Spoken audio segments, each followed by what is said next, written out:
през цялото време усещах, че този човек се отива. Има много случаи, които са ми се набили много жестоко в съзнанието и такъв случай е трагедията в Македония, пожарът в град Кочани. Аз съм един от екипите пътувал за там. Може би за около 30 минути се събрахме доста хора, около 60 човека от различни бригади, всички дойдоха извънредно.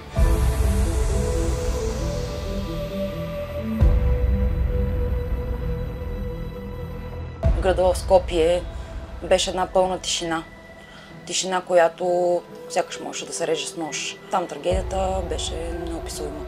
Хора ревящи, хора търсещи децата си с поглед. Обгорели тела имаше по коридорите на болницата. Просто нещо, което никога не съм виждала и нещо, което се надявам никога никой да не види през живота си, защото това е наистина нещо ужасно. Транспортирах едно момиче на 16 години, което беше с около 30% изгаряне. Беше засегнато лицето и нейните крайници, тя не можеше да говори, не знаеше къде се намира.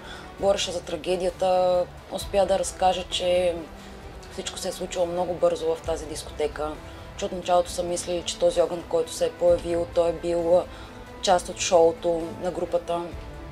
Но след това вече, когато са разбрали, че това наистина е пожар и са опитали да излезнат, тя е била бутана, тя е била прегазана отгоре от хора, които се опитват да излезнат преди всеки. Транспортирахме я доста бързо. Момичето е все още в болницата. Аз продължих да контактувам с нейната майка, която всъщност по пътя се возеше с нас. Близките на пациентите, които знаят, че ще бъдат транспортирани, се интересуваха кой точно ще ги транспортира, или за да бъдат ориентирани с кой екип. Молиха ни да можем, както в случая ние допуснахме майката да пътува с нас, помолиха ни да я качим. Хората, те са били в стрес, те плачеха, но въпреки това те дойдоха при нас и много от хората ни благодариха, просто казаха благодарим ви, че сте тук. Хората бяха в просто ужасен шок, търсеха си близките. Дори една жена дойде при мен и просто от нищото ме пита къде е Косио, къде е Косио.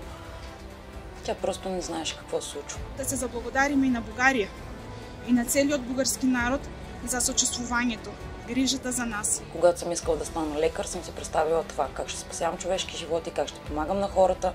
Така че аз съм доволна, че моята работа ми предоставя тази възможност.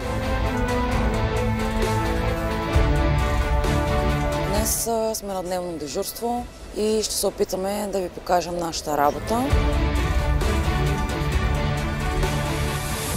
Не мога да